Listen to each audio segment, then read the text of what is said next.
Saya ingin kasih tahu satu hal. Ini pasar Klewannya sebelah tinggi. Jadi pasar Kliwon itu pokoknya kalau teman-teman dari Yaman itu kan ngelumpuki kan di sekitar sini ya. Jadi dulu ada imigrasi cukup besar dari transmigrasi antar negara dari daerah Yaman Arab sana ke sini. Dan yang datang ke sini memang rata-rata orang Yaman, yaitu pelantun-pelantun sholawat. Mereka para habaib atau habib, orang-orang yang mencintai Muhammad. Ya. Nah, jadi saya belajar sholawat itu dari pasar Kliwon. Gitu. Aku kira iso asline kepeksa lah, rano sing gelem ya toh, tak lakoni ya toh. Kabeh do rawani ngetokke selawat ning musolane dhewe, akhirnya aku nang ndi tak gawa ben wae do diarani desa ya pancen desa, arep ngopo kowe aku jen desa ngono. Nah, setelah saya umumkan terus saya ajak Mas Haddad semuanya ya, sampai sekarang ada Habib Syekh segala macam, akhirnya kan selawat diterima di seluruh Indonesia dan seterusnya. Nah, teks atau buku atau kumpulan puisi yang indah yang berjudul Simtudur itu Simtuduror ya, itu dari Yaman ditransfer ke sini oleh cucu penulisnya, oleh putranya. Nah, Habib Elwi. Kena Mas Zamil, sampean sing jelas sama Mas Zamil. Timbangan aku di trombol terus iki. Jadi gimana ceritanya Simtuduror ini, Pak Muzamil? Ya, Simtuduror itu kan ditulis oleh Habib Ali bin Muhammad bin Husain Al-Habsyi, yang beliau itu tinggalnya di Siwun di Yaman, dan itu langsung dituntun oleh Nabi Muhammad SAW beliau. Ya, saya tidak akan membawakan seluruhnya ini karena tidak mungkin. Ini kalau dibawakan seluruhnya ini bisa sampai jam 1 ini tok. Itu pun tanpa musik, dan itu kan nanti Anda tidak jadi selawatan tapi hatimu mangkel, malah ndongak kelek nang aku untuk kena kowe dhewe malahan kan gitu.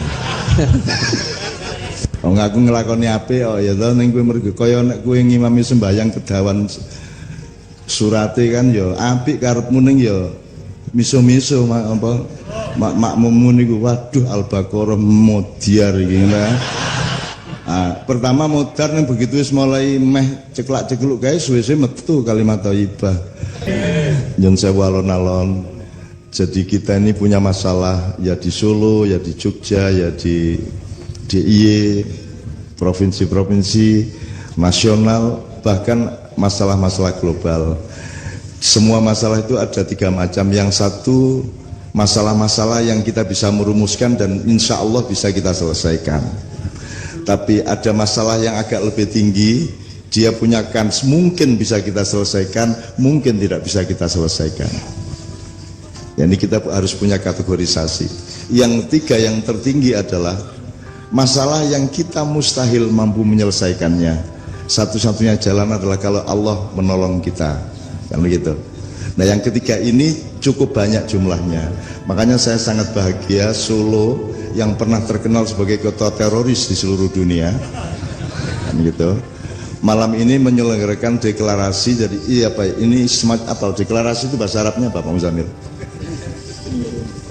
Istiqlal atau Mada fil Arabiyah? Ya, bisa apa? Iklan. Ya, deklarasi bisa, atau kalau seperti Nabi Muhammad kan wasiqah ya. Wasiqah. Yes. Pokoknya gue ya ramudeng toh ya, dikandani apa ya, manut itu ya.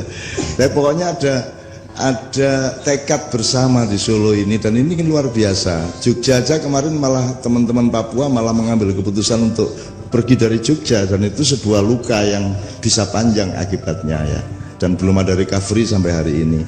Di Solo yang terkenal dengan laskar-laskarnya bermacam-macam, terkenal dengan lirik-lirikan antar golongan, antar agama, antar macam-macam, itu justru ada deklarasi yang luar biasa. Jadi deklarasi ini dihidupkan oleh kesadaran mengenai 5 pilar bangsa dan negara Republik Indonesia. Pilar pertama adalah soko gurune Indonesia itu ya rakyat Indonesia itu sendiri.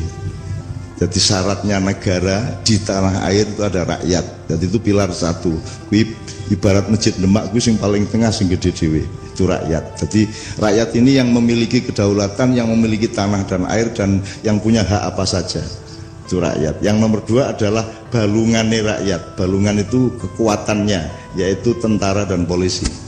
Kalau dulu tentara rakyat Indonesia, sekarang terus kemudian Angkatan Bersenjata Republik Indonesia, sekarang TNI. Nah itu kan tulang belulang kita. Bayangin kalau Anda tidak punya tulang, kan ngelemprek ngene iki kan. Dadi nek mlaku SB, makanya hidup itu harus ada tulang belulang, dan kita harus punya tentara, kita harus punya polisi, kita harus punya kekuatan-kekuatan yang menegakkan badan kita kan gitu. Itu kedua. Yang ketiga, akalnya. Pilar yang bernama akal sehat, yaitu intelektualitas kita, yaitu kaum cendekiawan, para kesatria gitu ya, kaum cendekiawan. Ya cendekiawan itu apa nek di Punokawan ya Petruknya gitu. Kalau Gareng filosofnya, kalau Petruk itu intelektualnya, Bagong itu seniman budayawannya, Semar itu keseluruhannya kan, kira-kira gitu. Nah, pilar yang ketiga adalah kaum cendekiawan. Maka ada sekolah, ada universitas. Ya, nanti kita jelaskan secara Pancasila nanti kalau ada waktu. Pilar yang keempat adalah kekuatan adat dan kebudayaan. Solo ki beda karo Yojo. Aja njur Solo padha karo Yojo. Ya pancen Solo ki beda karo Yojo. Blangkone ya siji Bendul, siji Trepes kuwi. Aja njur demi perdamaian terus digawe separuh-separuh. Jadi bendol Jogja dikurangi, kini digawe rada bendol sithik, ndak usah. Nek pitik-pitik wae, nek bebek-bebek wae. Supaya kita damai adalah bebek-bebek jangan menyuruh pitik jadi bebek, kan begitu. Pitike dhewe ya aja rasa pengen dadi manuk. Kan gitu. Kowe nek wis mangan tempe ya wis tempe kuwi sing paling apik, paling enak. Angkus sore nek ana sop buntut alhamdulillah, ana tengkleng alhamdulillah. Ning pas onone tempe sing paling apik ya tempe kuwi. Mbangane kowe mangan tempe karo ngelamun tengkleng. Tempene ra penak, tengklenge ra kelakon. Nah, bangsa Indonesia kan rada ngono-ngono kuwi to. Ya toh? Apa kurang puas, semua kurang puas ya. Ini jadi yang ketiga, yang keempat adalah adat dan kebudayaan. Apa lagi mau? Tutup bom lagi. Kok dibaleni. Iki mesti ana dulur-dulur saka alam yang lain iki ya, serah apa. Berarti mereka ingin disapa. Ya, assalamualaikum, ya, assalamualaikum. Ya. Mereka ingin disapa karena jangan lupa tanah Indonesia terutama Pulau Jawa ini dihuni bersama, tidak hanya manusia tapi juga makhluk-makhluk Allah yang lain. Bahkan ketika dulu manusia akan dibikin tapelnya, tapel itu arcanya, arcone, itu tanah liatnya diambil nek orang yang Karanganyar neng Sragen, aku lali persisnya. Di tanah liatnya diambil di situ oleh pertama Jibril, tapi diserang sama iblis, kemudian Mikael diserang lagi, kemudian Israfil juga diusir sama iblis. Kemudian ketika iblisnya kecapean perang lawan 3 juniornya itu, maka kemudian Israel diam-diam datang ngambil tanah liat itu, langsung dibawa ke surga. Di situ kemudian dia bikin manusia Adam. Maka karena Israel yang bikin sampean, yang bikin patung sampean itu, maka dia yang punya hak untuk ngambil nyawa sampean. Nah, jadi saya kira Anda boleh sekali-sekali lupa Jibril, Mikael, tapi nek karo Israel kudu apik-apik kowe ya.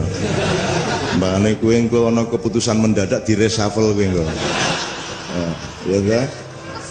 Di reshuffle kowe.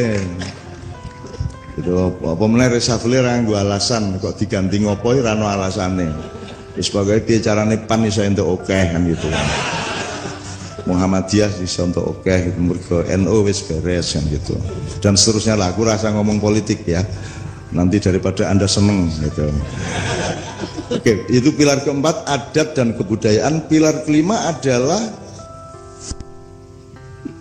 adat dan kebudayaan, termasuk keraton ini. Ini kekuatan kita, dan kita belum punya bentuk negara yang tepat sekarang ini. Kita ini negara republik, tidak menghormati orang tua kita. Kita tidak bisa menempatkan keraton Solo ditaruh di mana, keraton Jogja itu letaknya di mana dalam proses kesadaran bernegara kita kan gitu. Sementara semua negara Eropa itu pakai kerajaannya. Ya Inggris, Denmark, Spanyol, semuanya kerajaan dipakai, kita enggak. Kini republik pure, orang nganggo ngurmati apa jenenge leluhur gitu. Nah, suatu hari kita akan rubah semua itu. Bismillahirrahmanirrahim gitu ya. Mbuh sapa sing nglakoni aku ora ngerti. Sebab suatu hari akan ada perubahan atas pertolongan Tuhan supaya cetha keseimbangan Indonesia itu terus mbiyen iki. Indonesia iki dudu barang anyar. Indonesia iki barang sing terus biyen-biyen kae dinekno yang dulu itu. Dari konstitusinya, filosofinya sampai formula kenegaraannya dan seterusnya. Nah, itu yang keempat. Yang kelima adalah agama dan spiritualitas. Malam ini sebenarnya acara persatuan Solo, kerukunan Solo, tapi kita memakai bungkus keagamaan juga. Wong dari awal wis assalamualaikum kita awal mau. Karena sing donga ya wong Islam, jadi jenenge sing donga wong Islam ya mesti apa meneh wong Madura kan bahasa Arabnya apik banget kae. Gitu ya. Tadi ya Bapak ya. Iya, bahasa Arab wong Madura luwih apik mbangane raja Arab kok piye. Oh tenan kuwi asli kuwi. Raja Arab itu kalau bahasa Arab beneran fushah itu kleru-kleru. Nek wong Madura ki apal setiap kata, wong bendina maklari Hajar Aswad kok. Mubeng ning. Jadi wah bahasa Arab iki cantas banget kae gitu. Madura iki kendel. Ning Ka'bah wene wani dagang coba lah. Wani maklaran. Ki nek wong liya kan ra wani nek mafia migas ngene kan wanine ya ning Jakarta. Nek wong Madura ning ngarepe Ka'bah wani maklaran. Terus kamu kok berani maklaran di sini gitu kan? Ono misalnya Nabi Muhammad ngutus wong gitu. Terus dia jawab wong Madura. Loh, semua umat Islam merindukan untuk mencium yang engkau cium wahai Rasulullah. Engkau dulu mencium Hajar Aswad dan semua umat Islam yang datang ke Mekah ingin mencium Hajar Aswad. Aku ini hanya berusaha memudahkan mereka semua ya Muhammad. Bahwa mereka kemudian ngasih saya uang itu karena mereka akhlaknya tinggi. Itu wis dialognya wis khatam, tapi wis akhirnya tidak ada masalah, wis beres gitu. Nah yang kelima ini yang kita tidak pernah terlalu memikirkan. Kudune piye to keraton iki diteruske apa ora? Posisine piye jane? Nek keraton wis ora ana tenan njur kok buang tenan ki eman apa ora? Apa yang bisa kita warisi dari keraton gitu loh. Dulu ada transformasi dari Mojopahit ke Demak, dan yang transformasinya bukan hanya bedol negara tapi juga perubahan-perubahan konstitusi dan dasar-dasar nilainya. Dulu Hindu-Buddha kemudian ganti Islam pada abad ke-16 itu. Ada transformasi. Sampai hari ini Keraton Solo, Keraton Jogja juga terikat pada konstitusi Mataram Islam kan itu. Jogja juga tetap terikat Mataram Islam. Jadi mau apa saja tetap terikat di dalam konstitusi itu. Nah, teman-teman sekalian, mudah-mudahan deklarasi kita di Solo ini dengan kesadaran dan diikuti oleh studi-studi, penelitian-penelitian dan perumusan-perumusan. Sing arep bersatu ki sapa wae, nek ora cetha piye iki nggo. Kan nek arep gawe gaduh-gaduh kudu cetha kubise. Kubise kudu kubis. Kecambahe kudu kecambah nggih mboten napa melih. Kentange kudu kentang, aja njur kentang-kentangan. Aja kecambah, aja toge-togean. Karena sekarang ini kan tidak penting ayam bener apa tidak, yang penting rasa ayam sekarang. Gitu mboten. Yang penting rasa ayam. Gitu. Nggak penting mengamalkan Quran atau tidak, yang penting apal. Kan gitu kan? Kan begitu sekarang yang terjadi. Jadi Islam ini diterapkan juga, saya kira agama-agama lain mandek pada level simbolik kultural gitu. Jadi terlalu mengandalkan sing tok moto, kasat moto gitu. Jadi sing penting ki kupluan kaya Pak Muzamil, kaya Cak Nun gawe. Syukur-syukur baduke ireng kan gitu. Anak baduke kurang ireng berarti sembayangi kurang suwe kan gitu. Terus ora ana watune ki ning klosone kan gitu. Gitu. Jadi Rasulullah berjanji besok-besok kalian akan bercengkerama dan bersenda gurau dalam kenikmatan Allah di telaga Haud gitu kan. Terus sebagian umat bertanya kepada Nabi Muhammad, ya Rasulullah, bagaimana engkau tahu itu umatmu atau bukan?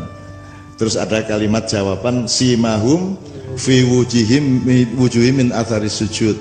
Ada tanda di wajahnya yang menunjukkan bahwa dia itu rajin bersujud, kira-kira gitu ya. Nah, supaya ketorong kena ketemu Nabi Muhammad, kene piye cara nireng. Begitu Nabi Muhammad langsung ini.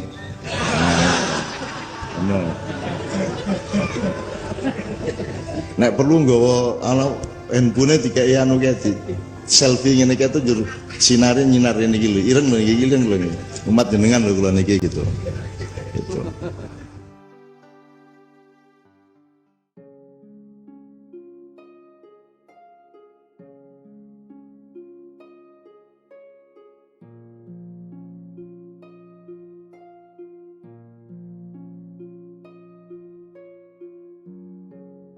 Assalamualaikum warahmatullahi wabarakatuh.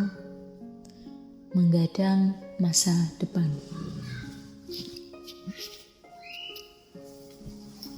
Ya ayyuhallazina amanu taqullah wal tanzur nafsun ma qaddamat lighad.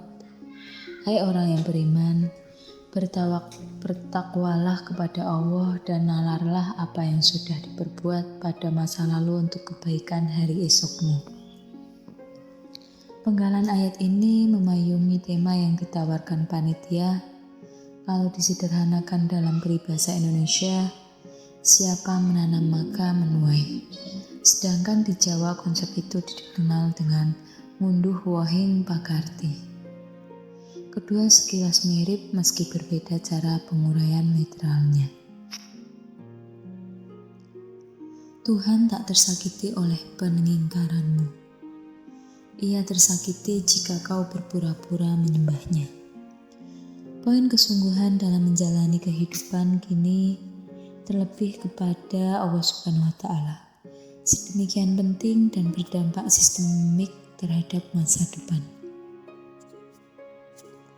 Konsep menanam untuk menuai tercitra jelas di sini. Bagaimana kesungguhan itu agar terus terjaga? Mengikatkan diri pada solidaritas bersama akan menguatkan barisan. Ia menggunakan analogi kebersamaan itu lewat sholat. Mengapa sholat diutamakan berjamaah? Hal tersebut supaya dapat menutupi kekurangan teman-temannya. Yang bajunya sobek sebelah kanan berdiri di sebelah kiri, yang sobek di belakang berdiri di depan. Begitu pula sebaliknya. Jadi dari luar umat Islam akan terlihat utuh. Lebih luas Cak Nun menarik persoalan kebersamaan itu ke skala lebih luas.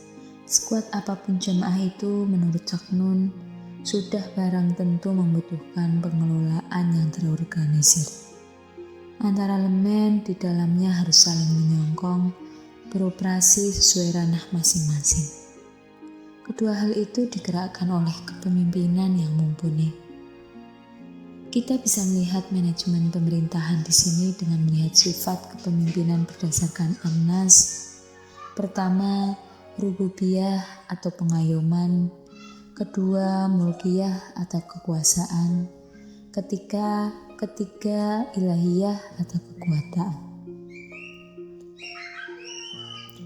Cak Nun mengajak jamaah untuk berefleksi apakah model kepemimpinan selama ini yang mereka amati menggunakan salah satu pendekat tersebut. Di sanalah proyeksi atas masa depan bisa diangankan bila melihat model kepemimpinan hari ini.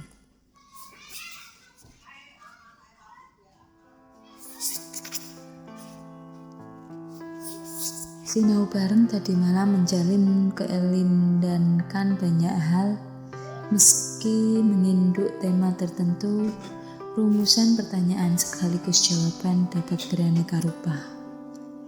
Ini bukti masyarakat Ma'iyah melampaui monolitik, sebuah model sosial yang paling kuat di Ma'iyah. Gantungkan cita-citamu setinggi langit, jika kau jatuh setidaknya kau akan berada di antara bintang-bintang. Demikian bunyi sebuah motivasi kalau tidak salah dari beliau Bapak Proklamator kita Soekarno. Berbicara mengenai cita-cita, sewaktu kecil aku benar-benar ingin menjadi astronot. Alasannya cukup sederhana, ingin melihat indahnya bumi dari luar angkasa. Seiring berjalannya waktu, cita-cita itu pun memudar, bahkan aku mengalami kebingungan akan cita-cita. Kebingungan akan cita-cita mencapai puncaknya ketika memasuki masa perkuliahan. Aku mengambil jurusan dengan pertimbangan yang kurang matang. Padahal orang tua sudah membebaskan untuk memilih jurusan apa saja yang penting harus bertanggung jawab. Awal perkuliahan adalah masa-masa untuk beradaptasi dengan jurusan ini. Berhasil sih, tapi tetap saja keinginan untuk pindah jurusan terus menghantui. Mencoba bertahan, akhirnya di semester 2 aku mulai bisa menerimanya. Bahkan rasa syukur telah mengambil jurusan ini muncul. Mengapa? Gara-gara mengambil jurusan inilah aku mengenal Cak Nun dan Ma'iyah. Saat itu beliau dan Kiai Kanjeng datang ke kampus guna mengisi acara Sinarung bareng. Aku mengikuti acara tersebut sampai selesai. Saat itu aku merasakan sesuatu. Kok acara ini beda ya dengan seminar, kuliah umum dan acara kampus lainnya. Semenjak itulah aku tertarik dengan sosok Cak Nun dan Kiai Kanjeng. Pemikiran-pemikiran beliau benar-benar membuka akal dan menyinari hati. Salah satu pemikiran beliau adalah mengenai cita-cita. Sebelum mengenal beliau, selain menjadi astronot, aku juga memiliki cita-cita yang kemungkinan sama dengan kebanyakan orang di dunia ini. Kaya, terkenal, dan berkedudukan, itulah cita-citaku. Namun, apakah itu yang dinamakan cita-cita? Alhamdulillah, tak ada cita-cita yang tercapai, beliau menjawab. Kalau sekedar cita-cita menjadi presiden, pengusaha sukses, tokoh berprestasi, orang kaya, dan yang semacam-macam itu, sangat mudah mencapainya, apalagi di zaman sekarang ini, di mana siapa saja dianggap pantas menjadi apa saja. Di zaman di mana ukuran yang berlaku adalah kepentingan pihak yang berkuasa, yang menguasai modal dan perangkat-perangkat sejarah. Tetapi yang begitu-begitu itu namanya bukan cita-cita, melainkan ambisi, jelasnya ambisi pribadi. Kita punya 100 piring nasi hari ini dan jutaan piring nasi untuk makan sampai ke masa depan. Sementara orang lain hari ini belum pasti akan bisa makan sepiring nasi. Itu bukanlah pencapaian cita-cita. Itu sukses karir pribadi, dan karir pribadi itu menaruhkan di tengah sesama makhluk di jagat raya. Apalagi di hadapan Maha Pencipta dan pemilik sejati segala sesuatu. Ternyata yang selama ini aku inginkan bukanlah cita-cita, melainkan ambisi pribadi. Dan ambisi pribadi merupakan sesuatu yang memalukan di hadapan manusia lain, apalagi di hadapan Tuhan. Lalu apa sih yang dinamai cita-cita atau kesuksesan sesungguhnya? Segala sesuatu yang dibatasi oleh mati bukanlah sukses. Sukses adalah suatu pencapaian yang melampaui maut, yang abadi melintas kematian, mengalir hingga titik simpul di mana awal dan akhir menyatu. Aku pun sadar satu-satunya yang patut disebut cita-cita atau kesuksesan adalah sesuatu yang melampaui kematian. Salah satu yang melampaui kematian adalah amal soleh atau kerja keras. Mari banyak-banyak beriqra, mari banyak-banyak membaca lingkungan sekitar kita, kemudian mengubah apa yang memang harus diubah. Khalifah Islam kita yang keempat pernah berkata, seandainya kemiskinan dan kebodohan berwujud manusia, maka akan aku bunuh dia. Nah, dua hal itu yang harus kita bunuh di Indonesia. Profesi tidak sama dengan cita-cita. Profesi hanyalah salah satu jalan kebaktian. Tarekat, sarana pencapaian pribadi, karir individu, sedangkan cita-cita ialah output kemaslahatan yang bersifat luas dan manual. Masuk surga itu pasti bagi Muhammad, tetapi ia mengisi malam-malamnya dengan tangis. Masuk surga adalah pencapaian pribadi, dan baginda Muhammad tidak bergembira ria merayakan itu. Sebab hinalah bagi kepribadian beliau untuk bangga dan gembira oleh pencapaian pribadi. Yang disebut cita-cita oleh baginda Muhammad adalah keadilan akhlak, umat manusia di bumi, perkebunan luas rahmatan lil alamin yang buahnya adalah kemakmuran rohani dan bonus kemakmuran jasmani. Tak ayal anggapan profesi yang diyakini sebagai sebuah cita-cita memang telah mendarah daging di benak masyarakat kita. Sudah ngoyot dan turun-temurun. Apakah itu salah? Mungkin tidak. Apakah benar? Bisa jadi. Dan ini sama sekali bukan urusan benar atau salah, melainkan semangat mengajak untuk melihat segala sesuatu lebih jernih, lebih luas, tak terpaku pada satu sudut pandang. Sederhana, syaratnya ajak, sregep, dan terus-menerus. Kalian mau jadi apa saja silahkan, asal profesi atau pekerjaan yang kalian geluti bisa menjadi jalan untuk menebar kemaslahatan sebanyak-banyaknya. Sekian, wassalamualaikum warahmatullahi wabarakatuh.